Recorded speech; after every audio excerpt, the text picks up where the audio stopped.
Yeah, for sure. And we often find that just doing the recording is the way to go because not everyone can make live streams and everything. So we get a lot of people kind of jumping in and catching the recordings after, and we watch the views kind of bump up on YouTube. So yeah, I'll be sure to share it through. But yeah, we'll run through it. Basically, just have like a presentation that we kind of knock out of the way to start with, and it pretty much we've done it a few times now. And we've kind of incorporated into all the kind of frequently asked questions that we get, so it does answer a lot of the questions off the bat. So for those that can't make it to the live presentation to ask questions, I'm pretty sure most of their questions will be answered. But I'll be sure to send that through after the video. So so I'll just basically jump right into it and do my best to deal with the 10-second delay that Twitch throws at us.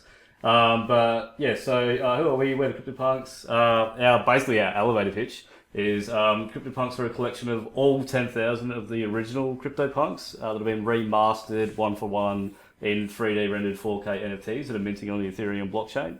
Your CryptoPunk NFT enables the minting of your CryptoPunk 3D avatar, which will allow you to teleport between metaverses as your avatar from one of the most recognized and culturally significant NFT projects in crypto history, which is just pretty much that's a summary of what we're doing, but we'll break it down and unfold it a little bit through this presentation. So who are we? We're just a small kind of bunch of passionate NFT enthusiasts. I'll do a quick run through from the team, but important to mention that it's the team and all the mods that we have over in our Discord make part of the team, and those guys are super cool, awesome community we are building over in the Discord, so definitely come over and say hi. Just a bit about myself, relevant experience for myself through education. Advanced Diploma of Multimedia Gaming stream, which is essentially video game development at Victoria University. Advanced Diploma of Project Management, Small Certificate of Business Management, Advanced Diploma of Graphic Design through Scholarship at Laureate University, Certificate of Living Philosophy, and halfway through a Bachelor degree of Industrial Design through RMIT in Melbourne, which is relevant to this project due to kind of user flows, user personas, user journey maps, all those type of things.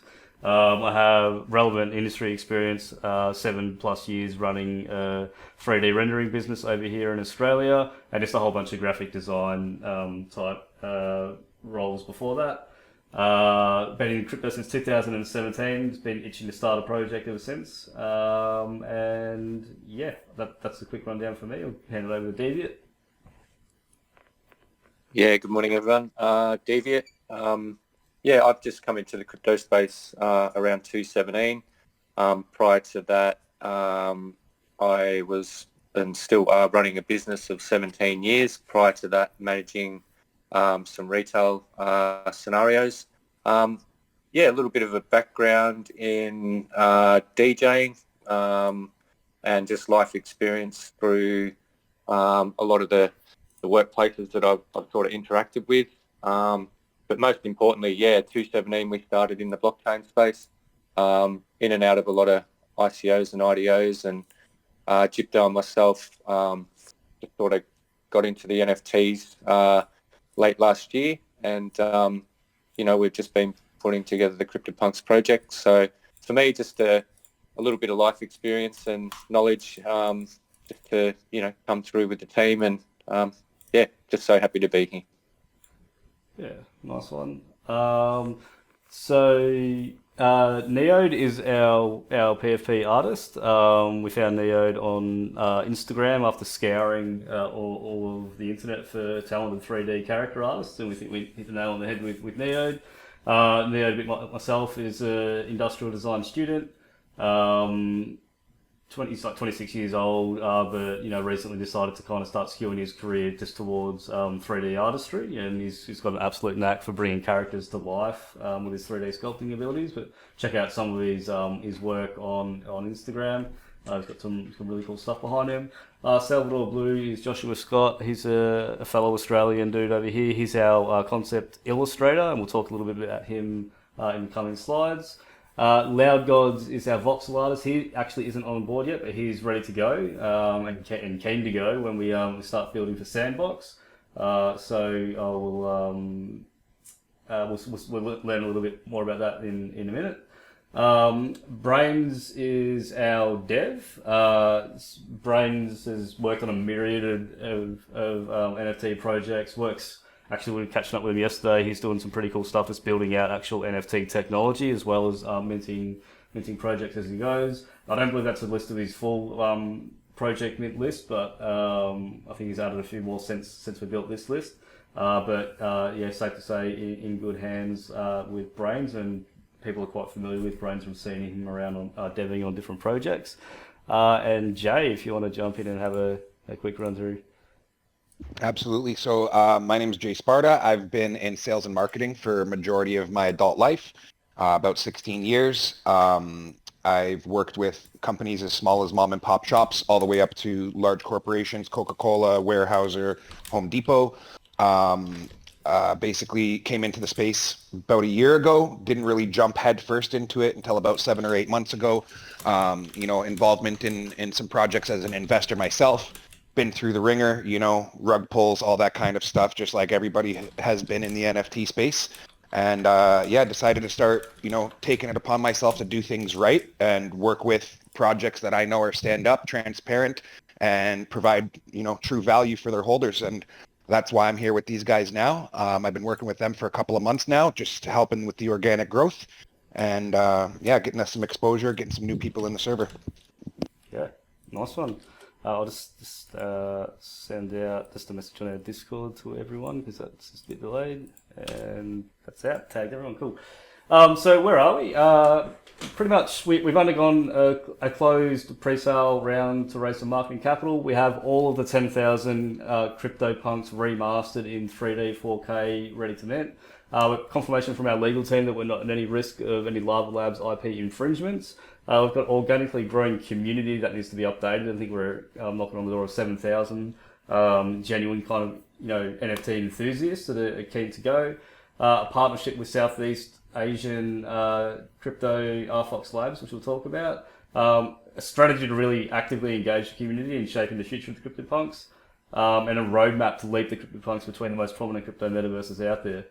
I'll hand it over to Jay to have a chat about RFOX, because he loves talking about RFOX.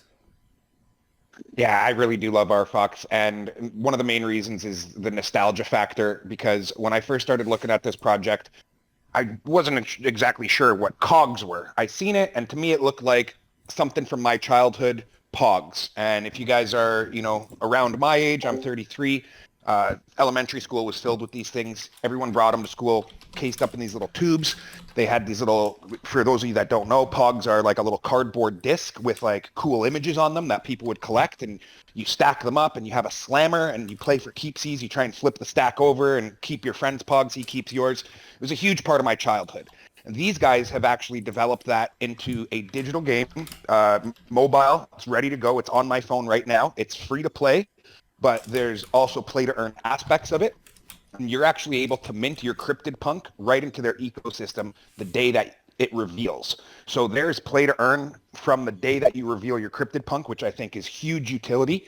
And this is not the only thing that RFOX is doing over there. So I know they've been in talks about tower defense game they're currently building. They have mentioned something along the lines of a Beyblade style game. And what's really cool is that your cog, that little disc with your cryptid punk on it, can be put into those different games and get you special abilities. So if you're doing the tower defense game and you want to have that ability that the cryptid punk tower uses, you need to own a cryptid punk cog. Now, the other interesting thing about their whole ecosystem is that you can actually stake as well. So there's different rarities of these cogs, different borders, all different holographic, that kind of stuff. And you can stack up different, I think that's what they call them, is stacks, put them into a tube, and then stake them. So there's even more utility to it. And then on top of that, RFOX, this is just a way that they're onboarding people. And I'll let Gypto talk a little bit more about what they're doing with their metaverse, because that's really what this all is leading to. Yeah, sure. So if you want to take it from there, go on about the RFOX VALT. Yeah, sure. We'll come back to the RFox Vault because that is one of the metaverses that we're building for, and we'll see how that kind of like the cogs dovetail into that.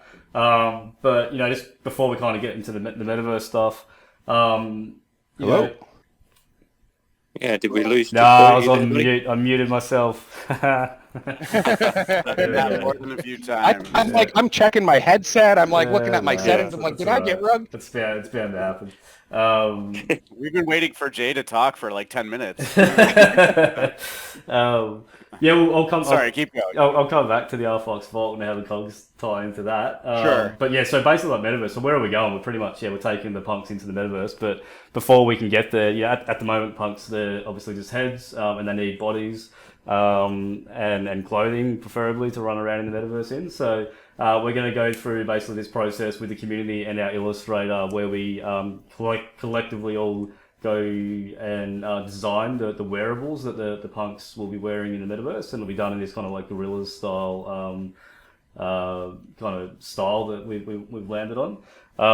We've done a small closed trial of this with our OG guys, and it's kind of worked out really well, which is really cool. So that's going to be fun to help build out. And also the metaverse level design, we'll be working with the community as well to actually see what kind of levels and stuff we want to build in the actual metaverses.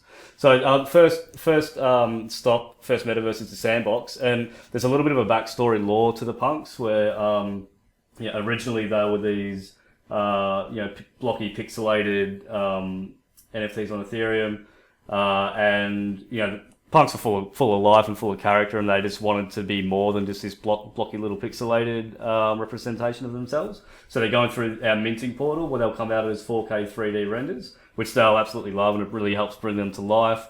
But while they absolutely love it, they're not quite satisfied that they're still stuck in like a static kind of 2D image format. And they want to really have 3D full 3D experience, be able to run around in 3D space. So they'll go through the next minting portal, which will bring them into SANDBOX. And while they'll make it, and it'll be a big accomplishment for them, they still they didn't quite get it right. They stuffed it up a little bit, and they get through into SANDBOX, and they'll land in this kind of blocky pixelated mode again. Which they'll be looking to kind of escape from that and chase the high kind of detail versions of themselves.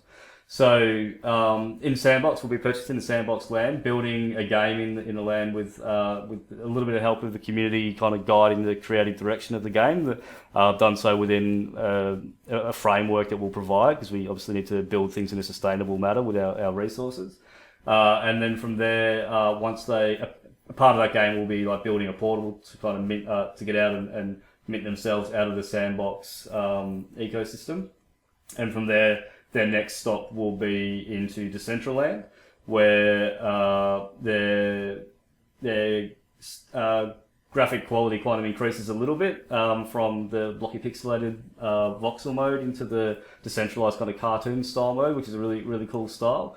But again, they're still not kind of happy with like where they're at in terms of their detail and representation. So similar process again. We'll purchase land in Decentraland. We'll work with the community to build what that kind of land looks like, and go through a stage where they have to go through build another minting portal and escape out of Decentraland and into RFox Vault. And RFox Vault being our third metaverse target. A lot of people aren't familiar with RFox Vault, and it's definitely one worth having a look at.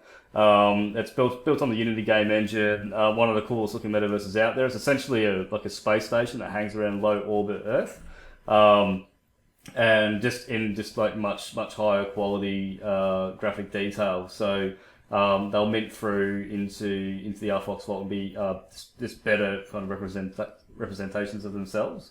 And how this kind of like ties in. It's interesting how RFox are actually doing this. So the COGS game at the moment they have with the 27,500 active beta users that's currently expanding into 175 countries. RFox are using that as somewhat of a funnel to funnel those users into their metaverse and kind of bring activity. Something interesting that RFox has done is they've made their metaverse not huge. It's kind of like a smallish size space station hanging around low orbit Earth, which I think is a smart move, because a lot of the other metaverses are just absolutely massive and they're quite sparse in activity. Whereas by keeping their metaverse at a kind of reduced capacity, and then funneling in the users from their popular mobile games. The metaverse should have like a kind of like a higher volume, higher density foot traffic kind of feel to it, and make it feel a lot more active, which is super cool. And then obviously they'll bring in their play to earn utility and stuff like that into the RFOX Vault, which is going to be really cool. Where the artist we're talking to about building the punks for the Unity game engine is super talented, and we're really keen to see the punks mint into the RFOX Vault. Then after that, where are we going? Essentially keeping our eyes open for just reputable, credible, quality-looking metaverses that we can continue to build the punks into. Interesting opportunity for us on the back end that, once we build the punks for the RFOX Vault that are built on Unity, then we have the Unity punks ready to basically just mint straight through into, or bring straight through into any Unity-based other metaverses, which we're already looking at a couple of others that are on our radar that are looking quite promising. So on the back end for us, that basically means that we can just bring that collection across, which is really cool, which saves some development costs, so we can allocate project resources into other areas. And from there, the next obvious big one that people are kind of aware of is the Unreal 5 engine, which is probably arguably like the highest kind of quality game engine out there. That's the final build that we'll kind of go for, and that should really, between that and Unity, that should really open the doors to kind of get the punks into as many quality metaverses that arise, and there's going to be plenty of them, so we'll be able to remain agile and open for that. And that's pretty much our presentation. There's our links if anyone wants to kind of go through, check out all our socials, or come to the Discord and say hi. Did Jay or Deviant, is there anything there I missed or overlooked? Kind of went through it a bit quick, but did you guys pick anything up I missed? I mean that you picked up some of the stuff that I missed about RFOX, as far as the beta testing, them opening up in Southeast Asia, then now open into 175 different countries. Over 8 million games were played during their beta testing, and of their users, there was 70,000 users, 21,000 of them being active, meaning they play at least an hour a day. And as I'm sure you all know, play to earn is very big over in Southeast Asia for many reasons. And that's where a lot of the player base is currently from. But as I said, they did just expand it into 175 different countries. If you guys are interested in trying out the game, it is available on Android. It's called Cog Slam, and it is super fun. And it's free to play to earn if you do their challenges in game. Other than that, I think he pretty much nailed it, Gypto, as you always do. Yes, sweet. Cheers. Yeah. Yep. Maybe just one thing, Gypto, if you could just bring up a real quick slide of the Sure. the rarities and attribute data, just to give them a bit of an example of the one of one. Yeah, sure. Correlation. I do normally do that, and I normally do something else as well. I'll bring up an example, but good point. Like a lot of people, just to make it like super clear, we haven't randomly generated the attribute sets for these. We have reproduced the full 10,000 set of CryptoPunks, one for one in what their attributes were. So obviously, if you mint, Punk 2,680, like this pink hat chick, you get all the exact attributes that the original CryptoPunk has. So, not randomly generating the attributes. However, we are randomly minting the order that they come out, because obviously with the Punk rarity system already in place, we'd have people sniping all the rare ones. So we've had to randomize the order that they come out, which is, that was the right call to make. And just really quickly, I'll just do a quick, I'll bring up some of the artwork. So these are some of the actual... You mind if I ask you a quick question on that? Sure. Yeah. You're randomizing the order that comes out, which makes total sense to me, because you're right. People could definitely sit there and, snipe the aliens or whatever, right? That's a great call. Will the corresponding number still match up with the original Punk? Like, will Punk 7328 match, your Crypt3d? Yeah, so the way we had to do it was, the token ID will be different, but we've got the actual original CryptoPunk number as as one of the attributes, so you can track what the original CryptoPunk was, which is the only way we could really do it to handle the randomization. Because that's exactly what I would have done. Like, if I had come across this project and if it wasn't random, I would have been sitting there figuring out how to snipe all the rare ones. So definitely you clearly participated in a few mints yourself. yeah. So we knew it was going to happen. So it seemed to be the fairest way to deal with it, to kind of give everyone a fair shot at minting the rare.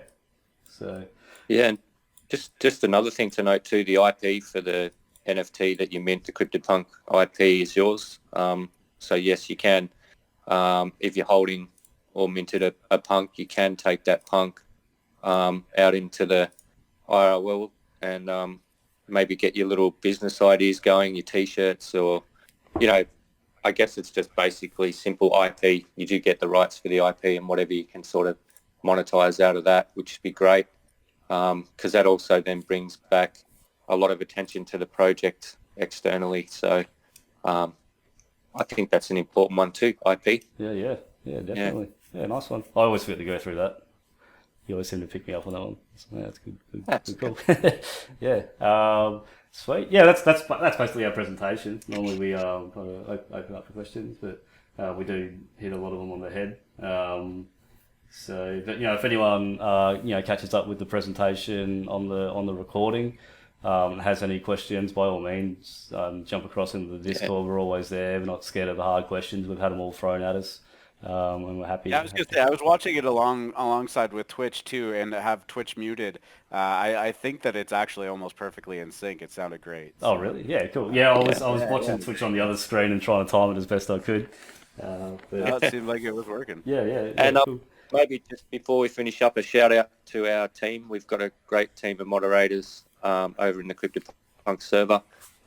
We do have a schedule where we do have people on 24/7, so definitely we'll get a big warm welcome, and like Gypto said, if you do have any questions, we also just have a lot of activities going on in the server as well. We've got weekly or daily events, from games through to trivia through to music, and just we also just do a lot of voice lounge chats as well, where we just hang out and have people just casually come in, and the conversations just go from here to there. But it's just a great way to get to know the team and founders, and so yeah, definitely come over if you want to check it out.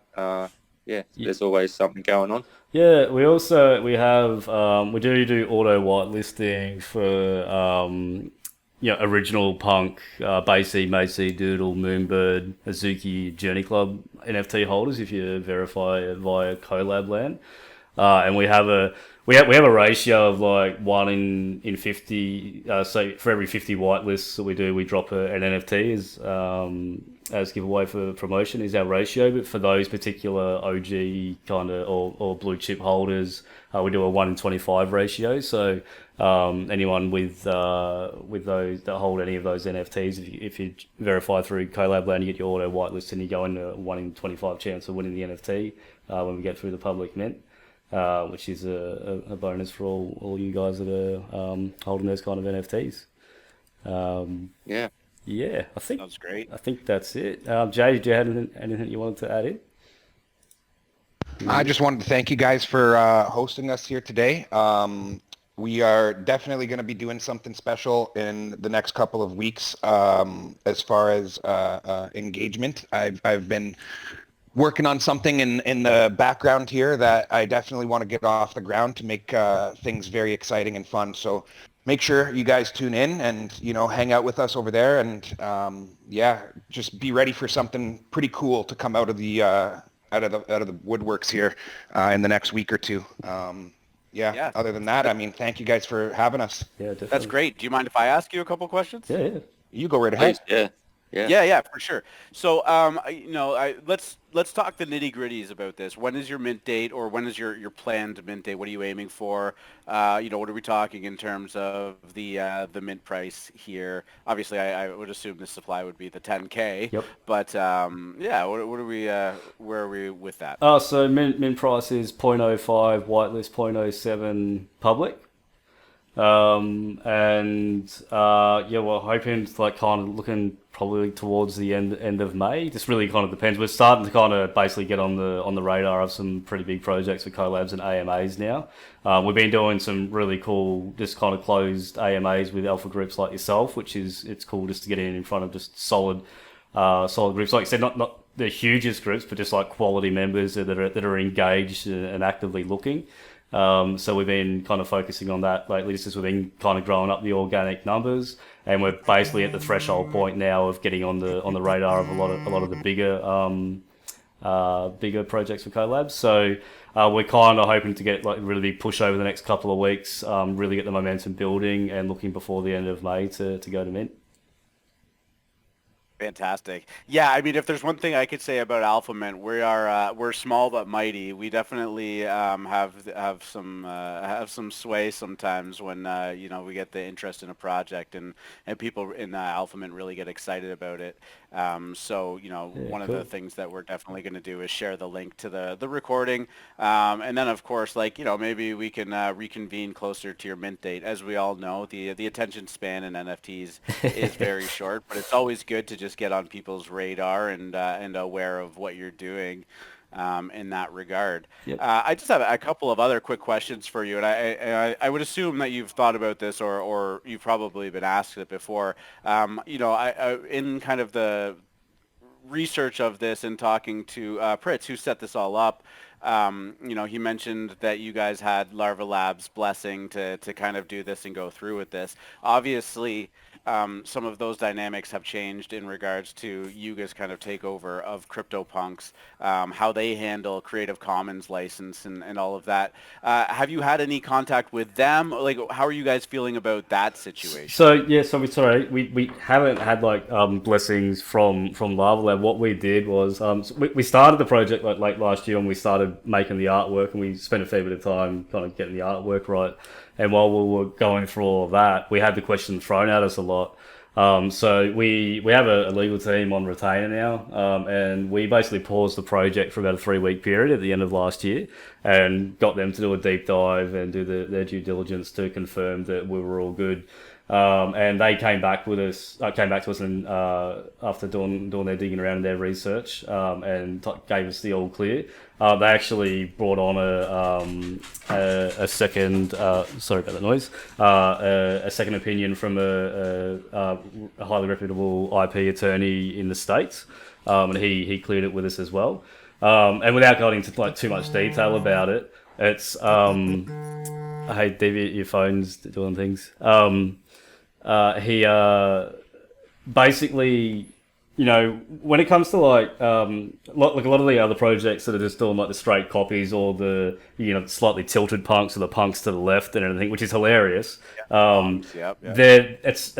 There's a real grey area in when you modify art or do derivatives on like how much do you actually have to modify it for it to no longer be the original. And there's this kind of really weird arbitrary rule of thumb that's like anywhere from like 20 to 30% means it's no longer the original artwork and you're okay, which is really just a really kind of grey area. And it's this weird rules to it as well, like colour doesn't count and stuff like that. But what was clear through their research findings was, not only we're clearly more than 20 to 30% away from the original artwork, but ours actually isn't a modification of the original artwork. We've started our artwork completely from scratch, and it's delivered in a completely different format. So it's not we haven't modified any original artwork at all. It's actually our own creations. And then the other thing, which I drilled them on, and they told us we're actually fine. I was actually more concerned about the attribute data set. I was, because to me that seems a bit more binary, and it's a bit like more void of that kind of grey arty area. It's more like a binary data set. And they confirmed that we were okay, but we actually just went one step further anyway. We've actually renamed all of the attributes very similar to what the original attributes were, but they're not word for word exactly what the original attributes are. So there's no argument on the binary copy front there. So and then there's just a few other things as well. It's just like if you make it clear in your media on your website at your point of sale and everything like that we're not affiliated with the original project or anything like that. So there's people don't misconstrue in any way, shape, or form that they're purchasing a part of the original collection or anything like that, which we're super clear about. But yeah, those kind of three pillars cleared us on that front via the legal team and their understandings. Hey, that's a great answer, and you clearly done your diligence and taken care to recognize the fact that these things can happen. We've seen it more than a few times in NFTs where the original project will end up going after it, and punks were actually one of them with funks. So it's they were asking for it though. That's half the reason why they got traction, which was pretty funny. And I don't mean to compare your project to funk. Yeah. But, but yeah. Well, that's great, and looking at the everything that you've shown and whatnot, your artist clearly has a knack for style and really infusing some character into these 3D profile pictures, and I would assume the bodies that are to come, you're doing voxel models that will end up in SANDBOX, and I think you might have said this, but is the goal to get these like fully high-res models running around metaverses in the future? Yeah. That's Unreal 5's the kind of the end game. Like Unity is the one that we're kind of focusing on at the moment, going through the process of what that's going to look like. And it's a bit of conversation at the moment if we can build the same character set for Unity and for Unreal 5. But we just need to do a little bit more digging around in there, and like we can, but it's just a question of do we really want to? So just kind of need to do a little bit more digging on the tech spec and see if that's something we want to do, or build them separately. Yeah, my apologies if I missed that. I just wasn't sure if it was going to end up being the voxel in the Unreal thing or the 3D. So that's great. That's fantastic. Yeah. Last question that I have for you, fine gentlemen, before I let you go. Obviously, and of course, if anybody that's listening right now wants to come up and ask a question, you're more than welcome to. In starting to market this, opening your Discord, welcoming people in and whatnot, clearly you've probably caught the attention of some punk holders at some point. Has there been any reaction? Has anyone expressed excitement for seeing their punks in this kind of high-res, highly stylized imagery? Has anybody given you any grief? Like, what's that experience been like? Yeah, it's a little bit of a mixed bag with the punk holders. I think because they've just had so many derivative projects, some of them aren't into it, yeah. But some of them in the server are right into it, and they're keen. They want to chase down like their version of their punks. The first thing they ask for is generally, can I just mint my one? And the answer is unfortunately no. It's it's random and fair game for everyone.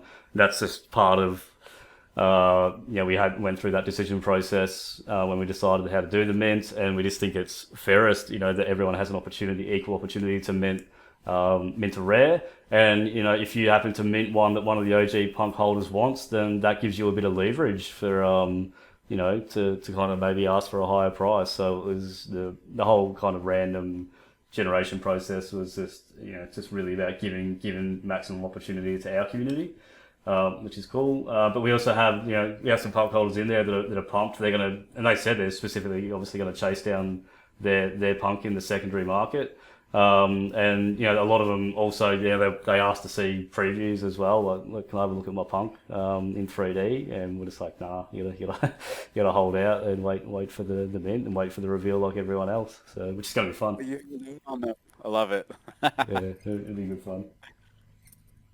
Yeah. Okay. Well, that's fantastic. Was there anything else that you guys wanted to add into the fold before we start to wrap this up? No, I think we pretty much covered it. We do like to keep them short and sweet because we know everyone's time is really precious. There's a lot going on in the in the NFT space, so you don't want to take too much of everyone's time. But I think we got through most of it. But yeah, if anyone catches the recording and have any questions whatsoever, please just roll into the Discord. We're always hanging out in there, and we're happy to jump on a voice chat in our lounge at any point and chat to people, or just fire answers back in the general chat. Yeah, that's amazing. It was a great time having you up there. Appreciate the fact that you had a whole presentation ready to go and lots of content to talk about. You know, we'll definitely have to kind of touch base again, and as you get closer to the mint, kind of re-spark the excitement within Alpha Mint regarding this, because I do know that we have a lot of allow lists that you guys have been kind enough to get to Alpha Mint holders, so we'll be distributing those. Of course, the market is in turmoil right now too, so I think most people have been off and watching that shit show going down, but I think it will be a-okay. So guys, thank you so much. Thank you for finding a time to come into Alpha Mint and hang out with us, giving us the rundown of your project. I think it looks great. Yeah, awesome. Thank you very much for having us. Much appreciated. Yeah, big thanks for everyone for coming in, and yeah, have a fantastic day. Thank you again, guys, for having us. Pritz, thank you for reaching out and setting everything up. It's been a pleasure to be up here, and yeah, we will definitely circle back in another couple of weeks and check in with you guys again, and we'll see how the turnout is from the whitelist that we did give to you guys, and if there's a lot of demand, maybe we have a few more up our sleeves. So definitely look forward to coming up again and speaking with you. Love it. All right, gentlemen, you have yourselves a great day, and we'll talk soon. Cool. Cheers, mate. Thank You you. as well, man. Bye. Bye. Bye-bye.